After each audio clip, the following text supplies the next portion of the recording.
Hello, स्वागत है आपका अपने यूट्यूब चैनल पे। और आज हम पढ़ने वाले हैं द साइकोलॉजी ऑफ मनी का चैप्टर नंबर 10, जिसका शीर्षक है धन संपत्ति की बचत करें। आपके नियंत्रण में सिर्फ एक ही कारक है और वह उसे उत्पन्न कर सकता है जो सबसे महत्वपूर्ण है ना अद्भुत। चलिए हम शुरुआत करते हैं चैप्टर नंबर 10 की, द साइकोलॉजी ऑफ मनी का। चलिए मैं आपको पैसे बचाने के लिए राजी करता हूं, इसमें ज्यादा देर नहीं लगेगी, लेकिन यह एक अजीब काम है ना। क्या पैसे बचाने के लिए लोगों को मनाना पड़ता है?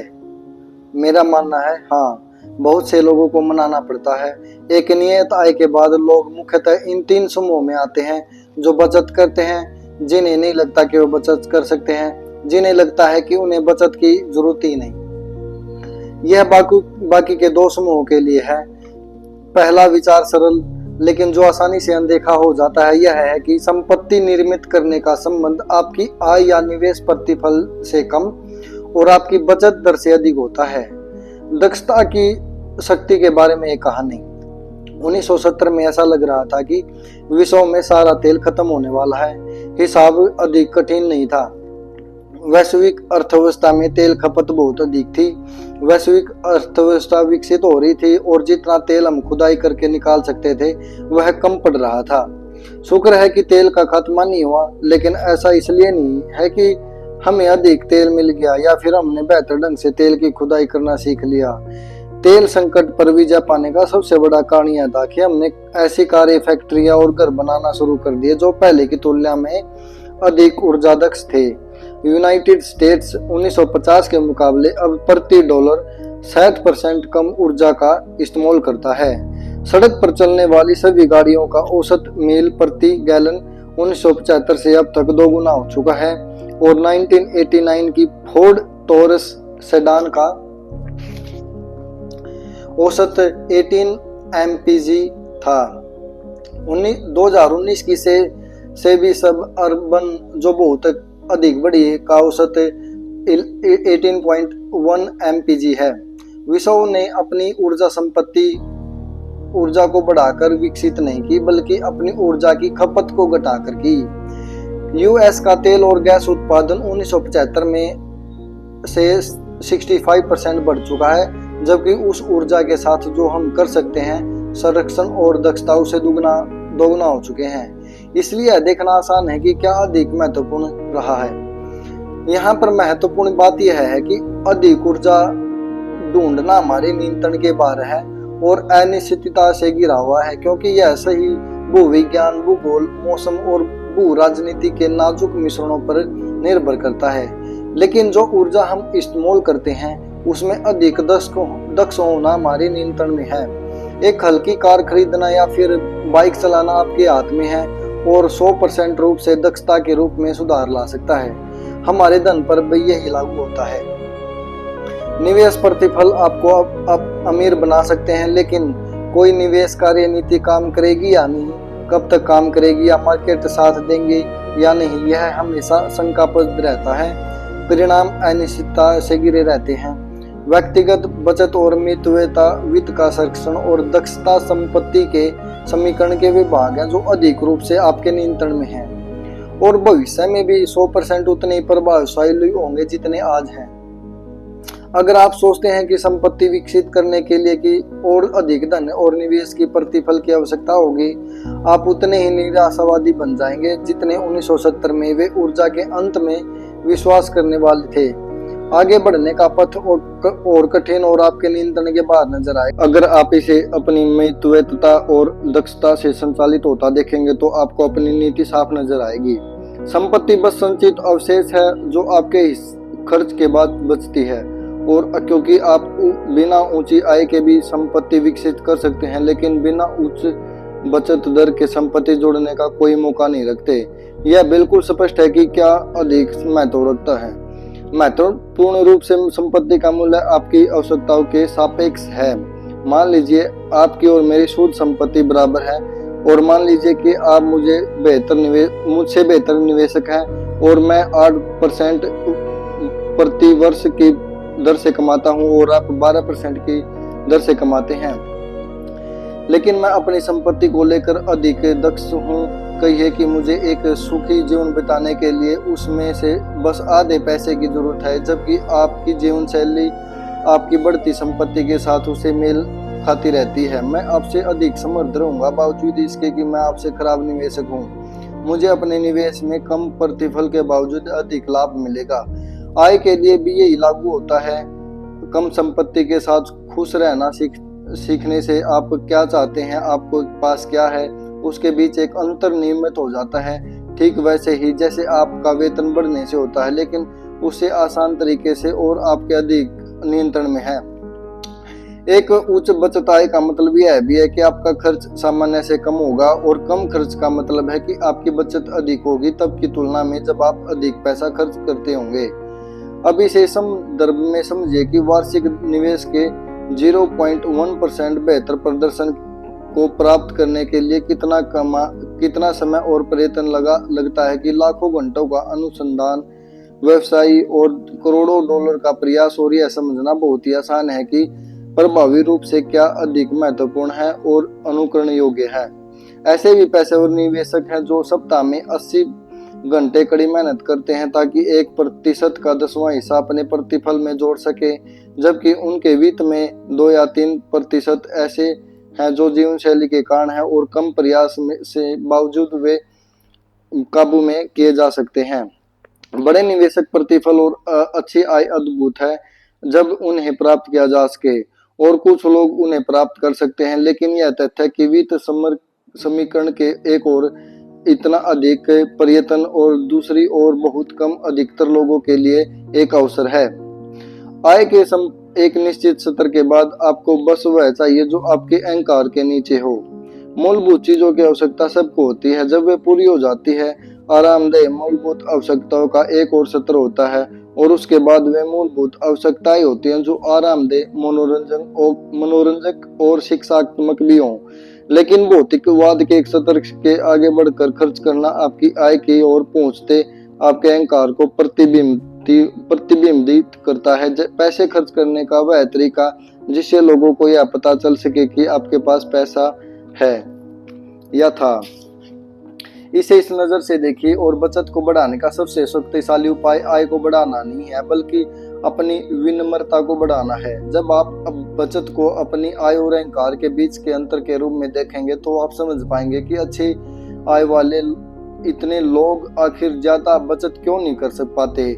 स्वाभाविकता के विरोध यह एक प्रतिदिन का संघर्ष बन जाता है, जिसमें आप दूसरों का मुकाबला करने के लिए अपनी चादर से बाहर फैलाते रहते हैं, पैर फैलाते रहते हैं। वे लोग जिनकी व्यक्तिगत वित्तीय सफलता चिरस्थायी होती है, जरूरी नहीं कि उनकी आय अधिक ऊंची हो।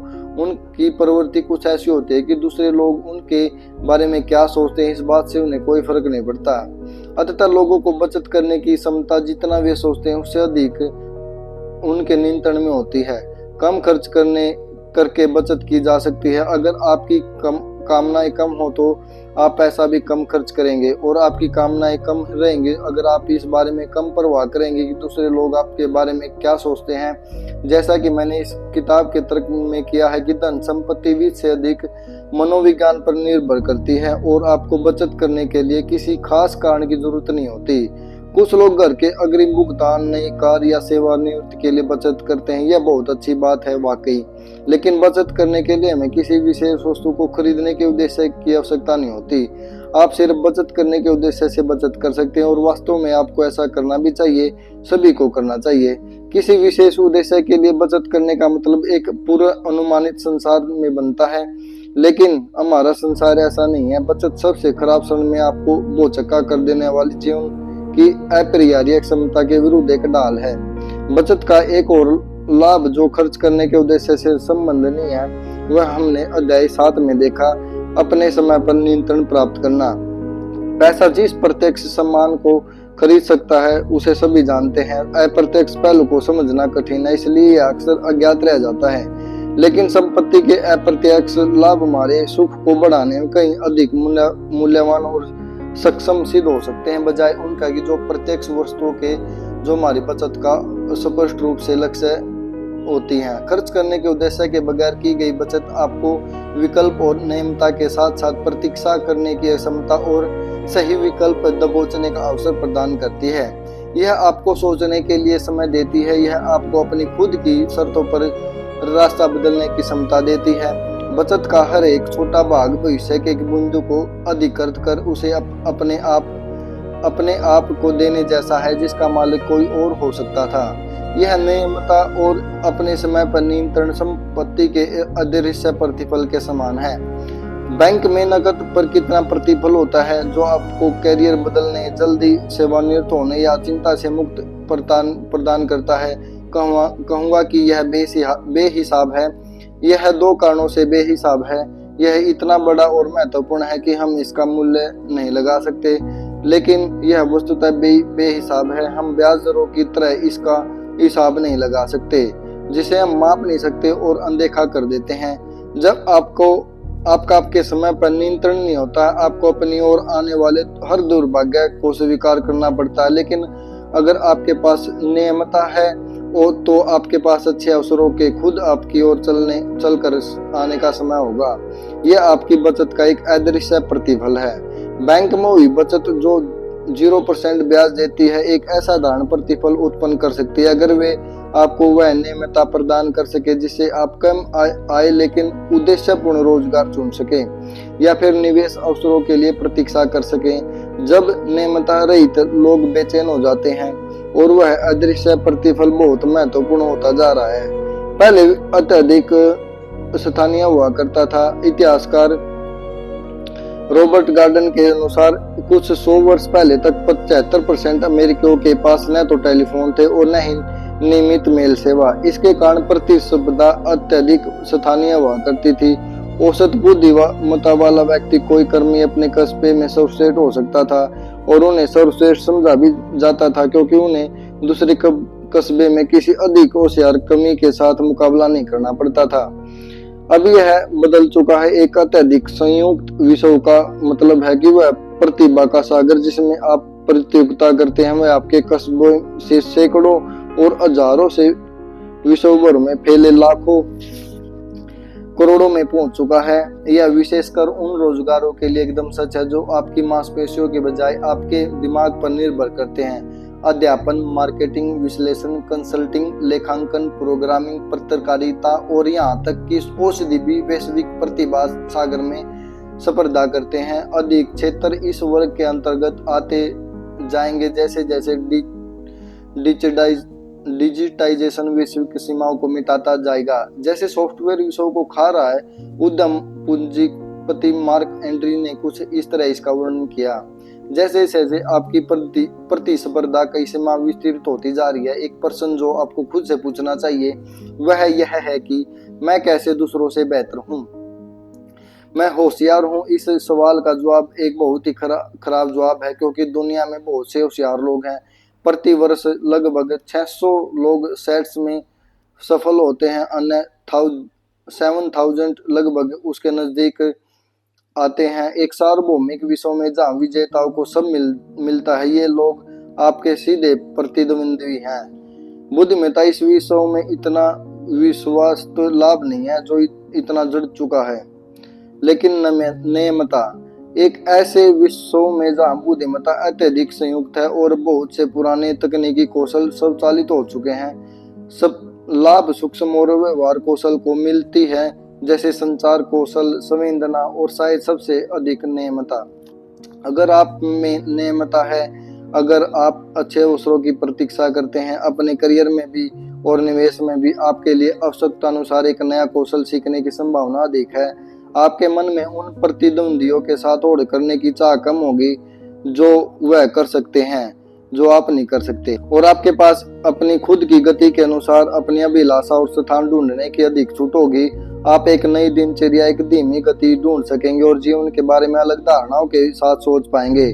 इन सब चीजों को पाने की क्षमता जब अधिकतर लोग अन्य ऐसा नहीं कर सकते, ऐसी कई चीजें में से एक है जो आपको एक ऐसे संसार से अद्वितीयता प्रदान करेगी जहाँ बुद्धिमत्ता अब एक दीर्घकालिक लाभ नहीं है अपने समय और विकल्पों पर अधिक नियंत्रण होना विश्व की सबसे मूल्यवान मुद्राओं में से एक बनता जा रहा है। इसलिए अधिकतर लोग बचत कर सकते हैं, उन्हें करनी भी चाहिए। आप जानते हैं उन्हें और क्या करना चाहिए। इतना अधिक तर्कशील होना छोड़ देना चाहिए। मैं बताता हूं ऐसा क्यों। आज हमने पढ़ा द साइकोलॉजी ऑफ मनी का चैप्टर नंबर 10। आज हमने सीखा कि धन संपत्ति के बारे में लेखक ने क्या क्या बताया और उन्होंने सेविंग कैसे करें और क्यों करनी चाहिए इसके रीजन भी बताए। आपने मुझे इतना समय दिया। Thank you very much. Have a nice day.